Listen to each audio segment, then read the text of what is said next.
अस्सलाम वालेकुम स्टूडेंट्स। आज हम स्टार्ट करने जा रहे हैं नेक्स्ट लेक्चर। और आज का हमारा जो टॉपिक है वो बहुत ही इंपॉर्टेंट शॉर्ट क्वेश्चन है, वेरी इंपॉर्टेंट लॉन्ग क्वेश्चन भी है। कई बार बोर्ड के पेपर्स में ये रिपीट हो चुका है। शॉर्ट क्वेश्चन भी आता रहता है, लॉन्ग क्वेश्चन भी आता रहता है। वो क्वेश्चन ये है कि differentiate between forward reaction and reverse reaction, या describe the characteristics of forward reaction and reverse reaction. अभी हमसे शॉर्ट क्वेश्चन पूछा जाए तो हम इसमें से कोई से भी 3 पॉइंट्स लिख सकते हैं। छोटा सा ये लॉन्ग क्वेश्चन है, इसमें सिर्फ 4 पॉइंट्स हैं फॉरवर्ड रिएक्शन के, 4 पॉइंट्स हैं रिवर्स रिएक्शन के। तो शॉर्ट क्वेश्चन भी पूछा जा सकता है, लॉन्ग क्वेश्चन भी पूछा जा सकता है। तो स्टार्ट करते हैं बेटा इसको हम। फॉरवर्ड रिएक्शन क्या है और रिवर्स रिएक्शन क्या है। देखें, ये हमारे पास एक कोई भी जनरल रिएक्शन है जिसमें ए बी और ये मिलके क्या बना रहे हैं, सी एंड डी। ए और बी इस रिएक्शन में क्या हैं, रिएक्टेंट्स हैं। जो हमने स्टार्ट में हमारे पास थे, ए और बी हमारे पास थे, इन्होंने एक दूसरे के साथ रिएक्ट करना स्टार्ट किया तो ये क्या कहलाएंगे, रिएक्टेंट। और इनके आपस में रिएक्ट करने से क्या बनने लग जाएंगी, सी और डी, वो हमारे इस रिएक्शन के क्या हैं, प्रोडक्ट्स हैं। अब रिएक्टेंट्स का प्रोडक्ट्स बनाना क्या कहलाता है जी, इस तरफ जो रिएक्शन जा रहा है वो क्या है, फॉरवर्ड रिएक्शन है। और जब प्रोडक्ट्स बनने लग जाएंगी तो प्रोडक्ट्स दोबारा आपस में भी कंबाइन होंगी और वो क्या बनाने लग जाएंगी, कंबाइन होके प्रोडक्ट्स कंबाइन होके क्या बना देंगी, रिएक्टेंट्स बना देंगी। तो ये रिएक्शन क्या होगा, रिवर्स रिएक्शन। तो रिवर्स रिएक्शन में जो प्रोडक्ट्स है वो क्या बनाती हैं, रिएक्टेंट्स, और फॉरवर्ड रिएक्शन में जो रिएक्टेंट हैं वो क्या बनाते हैं, प्रोडक्ट्स बनाते हैं। तो इस बात को माइंड में रखिएगा। तो पहला पॉइंट देखें, फॉरवर्ड रिएक्शन क्या है। It is a reaction in which reactants react to form products.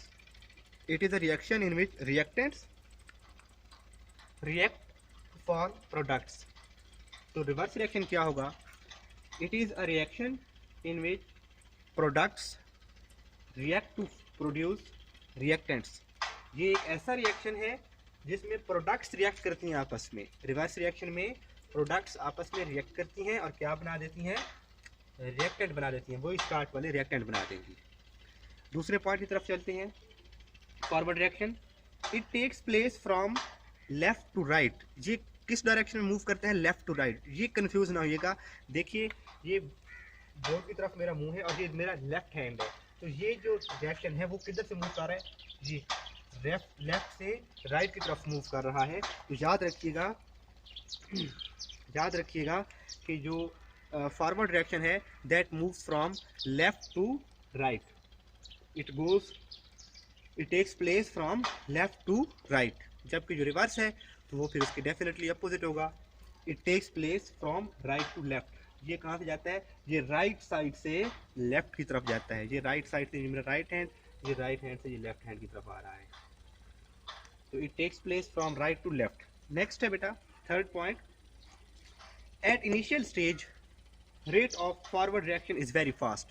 जब रिएक्शन स्टार्ट होने लगा है, सपोज हमारे पास प्रोडक्ट नहीं बने थे, तो रेट ऑफ फॉरवर्ड रिएक्शन क्या होगा, वेरी फास्ट होगा। क्योंकि बिल्कुल स्टार्ट में रिएक्टेंट की क्वांटिटी बहुत ज़्यादा होती है। कल भी हमने ग्राफिकल एक्सप्लेनेशन में ये समझा था कि स्टार्ट में इनिशियल स्टेज पर, in the beginning, rate of forward reaction is very fast, क्योंकि ये बहुत इनकी क्वांटिटी मैक्सिमम होती है रिएक्टेंट्स की। तो रिएक्टेंट्स जब ज़्यादा होंगे तो प्रोडक्ट बनने की जो रेशो है वो ज़्यादा होगी। तो आहिस्ता आहिस्ता इनमें यहाँ पे क्या बनते जाएंगे, प्रोडक्ट्स बनते जाएंगे और रिएक्टेंट्स कम होते जाएंगे। तो Aahista Aahista rate of forward reaction slow होता जाएगा। लेकिन स्टार्ट में क्या होगा, वेरी फास्ट होगा। इन इनिशियल स्टेज, इनिशियल का मतलब होता है start, initial stage rate of forward reaction is very fast. जबकि जो रिवर्स रिएक्शन है, स्टार्ट में तो रिएक्टेंट्स थे ही नहीं, सॉरी प्रोडक्ट्स ज़ीरो थे, तो रिवर्स रिएक्शन स्टार्ट में क्या था, ज़ीरो था। तो in the beginning the rate of reverse reaction is negligible. Word negligible का मतलब है बहुत कम, ना होने के बराबर, which can be neglected, negligible which can be neglected, जिसको नज़रअंदाज किया जा सके, जिसकी कोई इतनी खास इंपॉर्टेंस ना हो, बहुत कम। तो in beginning the rate of reverse reaction is negligible.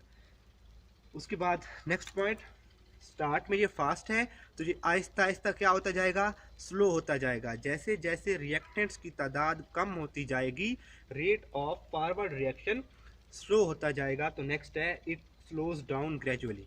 क्या ऐसे लिख सकते हैं, rate of forward reaction slows down gradually.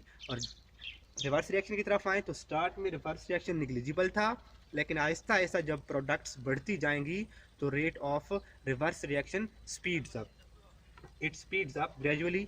या हम ऐसे भी लिख सकते हैं कि rate of forward reaction rate of reverse reaction speeds up gradually. तो यहाँ तक जो है बेटा ये हमारा फॉरवर्ड रिएक्शन और रिवर्स रिएक्शन वेरी आसान सा, बहुत ही सिंपल सा क्वेश्चन है।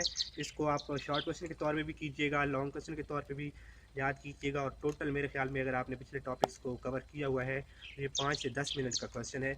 बहुत ईजी है, लिखना भी आसान है, याद करना भी आसान है।